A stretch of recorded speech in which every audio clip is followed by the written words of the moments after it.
Magandang umaga po sa ating lahat. Narito po ang ating weather update. Kanina nakaranas po tayo ng kalat-kalat ng pag-ulan sa Metro Manila dahil po yan sa Intertropical Convergence Zone o ITCZ.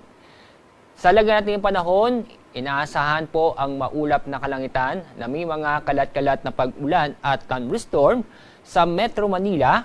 Kasama na rin po ang Calabarzon, Mimaropa, Bicol Region at mga lalawigan po ng Aurora at Quirino. Samantala, itong lalabing pong bahagi po ng Luzon ay asahan po ang bahagyang maulap hanggang sa maulap ang kalangitan na may mga isolated na mga pag-ulan o thunderstorm.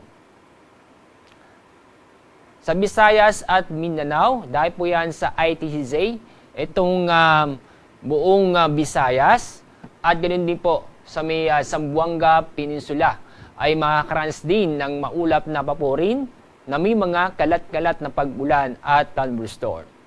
Samantala, ang lalabing pong bahagi po ng Mindanao ay magiging bahagyang maulap hanggang sa maulap na kalangitan na may mga isolated na mga pag-ulan o thunderstorm.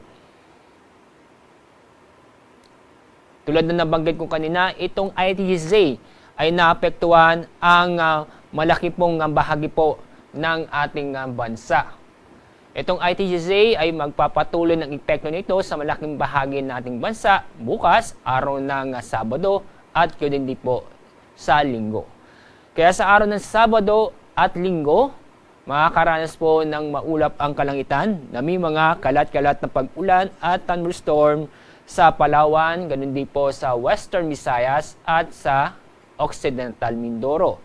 Samantala, ito pong lalabing bahagi po ng ating bansa, asahan po sa mga araw na yon ang mga isolated na mga pag-ulan. Ngayong araw, wala po tayong gale warning, kaya safe naman po pumalaot ang ating mga kababayan sa buong kapuluan. Paalala, mag-ingat pa rin tayo dahil sa may inaasahan tayong mga pag-ulan dulot ng ITCZ. Sa susunod ng 24 oras, wala po tayong nakikitang wala tayong inaasahan na mabubuong LPA o bagyo sa loob ng ating Philippine Area of Responsibility. Ang araw pong sikat mamaya pong 5:32 ng umaga. Ang araw lulubog sa ganap na 6:30 ng hapon. Yan po ang ating weather update mula sa Pag-asa. Ako po, Salazar D. Aurelio.